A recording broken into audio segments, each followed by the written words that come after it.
like and subscribe.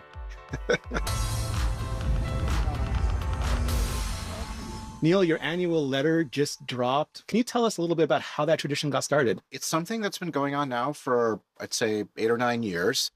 And it's really a way for us to be very transparent with our entire ecosystem. Of course, our creators and viewers, partners, and share what we think are the priorities for the upcoming year, some of the big trends that we're seeing. And the reception over the years has been so positive about it that we continue it every year, and super excited to talk about a new one today. Your first theme is, and I think it's undeniable at this point, creators are the new stars and the new studios. How do you see creators and artists just reinventing everything in entertainment, especially for the living room? One of the things, as you know, Renee, really well, is that we all, as viewers, as fans, come to YouTube for these incredible cultural moments and really for the cultural zeitgeist, whether it's the Super Bowl, whether it's the Oscars, whether it's a new album drop. And increasingly, certainly over the last several years, creators really are at that epicenter of culture. They're building out their own studios, studio-sized lots in Hollywood. They have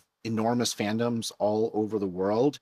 And that is really our mission, is to build up their businesses, build up their audiences. And I'm incredibly excited about what our creators have in store in 2026. We know that people choose YouTube for its unparalleled breadth of content. How are you thinking about all the different formats for the next year? We really do give this very broad canvas to our creators to be able to express themselves, share what they want with their audiences. So for example, Shorts is 200 billion views a day. That continues to be an incredibly fast growing format on YouTube, and it's an area that you'll see further investment from us on in 2026. The living room continues to be an area of strength and investment for us. We're coming up on 3 years where we're the #1 streamer here in the US. So in order to continue to maintain that position, we're going to invest in the product. So being able to, for example, on YouTube TV, choose exactly the multi-view channels that you want, or bringing more consumer choice, so multiple tiers within YouTube TV. So expect that. And then, of course, one of the core parts of YouTube is music, and investing in music, including the YouTube Music app, but also fan experience on the main app. So things like being able to discover new artists, learn more about the song that you're listening to. Your second theme is about building the best place for kids and for teens. Can you talk about the recent updates for kids, teens, and for parents and how that all fits together? We know that YouTube,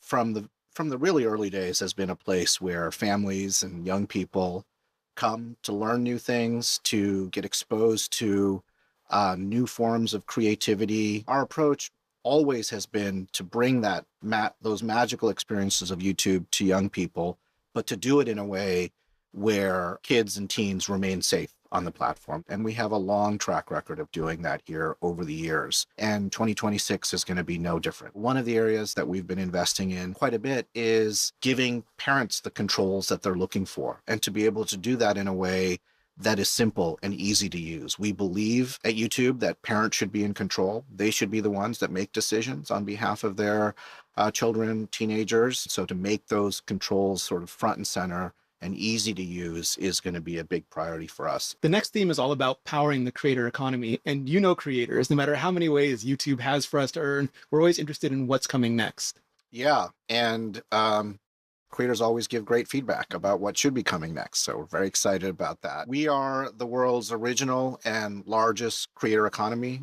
We intend to remain that way. I'm incredibly proud of the fact that over the last 4 years that we've paid out over $100 billion to creators, artists, media companies, and other partners. That is a core part of what we do here at YouTube, to make it so that creators who depend on us for a living, that we take that responsibility incredibly seriously and we continue to deliver. Shopping is a big priority, to make it so that YouTube is the best place for viewers and shoppers to find the products and services that they love through the creators that they love and trust. The second is brand deals. Increasingly, that's an more and more important part of a creator's monetization portfolio. So creating tools that make it easier for brands and agencies to be able to find the creators that are going to grow their businesses, and also creating a portfolio of tools for creators, the ability to easily add a link to Shorts, for example, to drive to a product or a service. And then another one that I'm very excited about that I know creators are very excited about, which is being able to dynamically swap out the creative, the sponsor creative that they had been working with in their videos for another one. And to make that entire process dynamic. Your fourth theme highlights both supercharging and safeguarding creativity.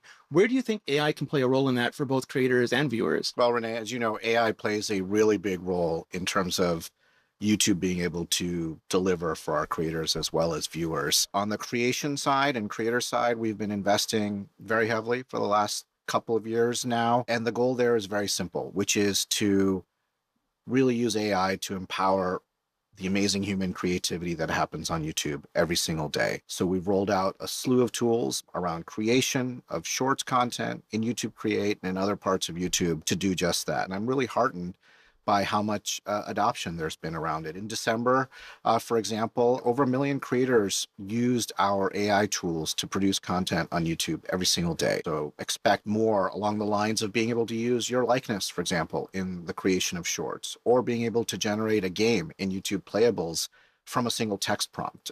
So ideas like that, I'm very excited about. Increasingly, AI is playing an important part about how viewers interact with their favorite creators on YouTube as well.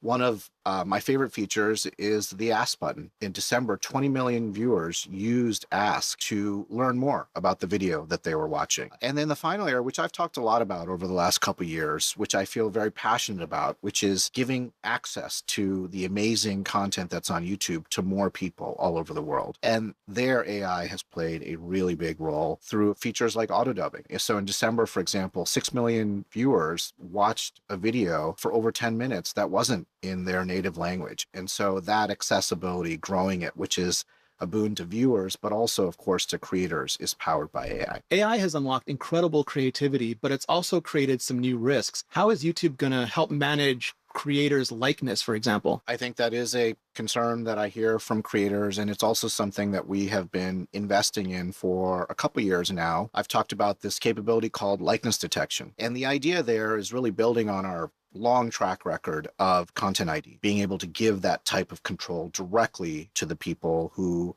own that likeness, whether it's their face or their voice. Another risk we hear about is that we're increasingly living in a world where people may not be able to tell what's real or not anymore. How are you thinking about that? These tools are amazing. As we've talked about, I think they're going to unleash an enormous amount of creativity, but they can also be used by bad actors. And so our approach is really a three-pronged approach. First is we are going to continue to lean into transparency. Any content, whether it's produced using AI tools or not, is subject to our community guidelines, including guidelines around deception and fake content. So that will continue, and it's up to us to continue to enforce that at scale. We have a track record of doing that. We're going to continue to do that, continue to invest in that area. And then also focus on, the proliferation of low quality content, what some people refer to as AI slop. And there we want to make sure that our recommendation systems can deal with it.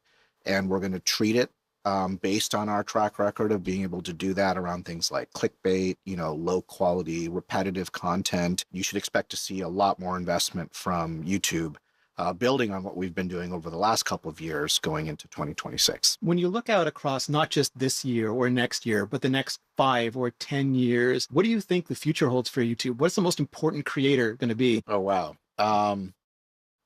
One of the most amazing parts of YouTube is getting to work with the incredible creators that are on our platform. Every day I'm in awe of their creativity, their entrepreneurship, how they connect with their fans. But in terms of who the most important creator is a few years down the road, I think for me, the answer to that is actually pretty straightforward, which is it's probably a creator that none of us have heard of. It might be a creator that's getting started right now, today. And who knows the type of content that they are going to create, the type of creativity that they're going to bring to the table. And they may be the world's biggest, most important creator a few years down the road. And that, in a sense, is the magic of YouTube. That's what makes YouTube such an amazing place to have the privilege to work at, which is we get to build this incredible stage, and who knows who's going to be on that stage that's going to captivate all of us just a few years down the road. I love it. Neil, thank you so much. Thank you. Like and subscribe.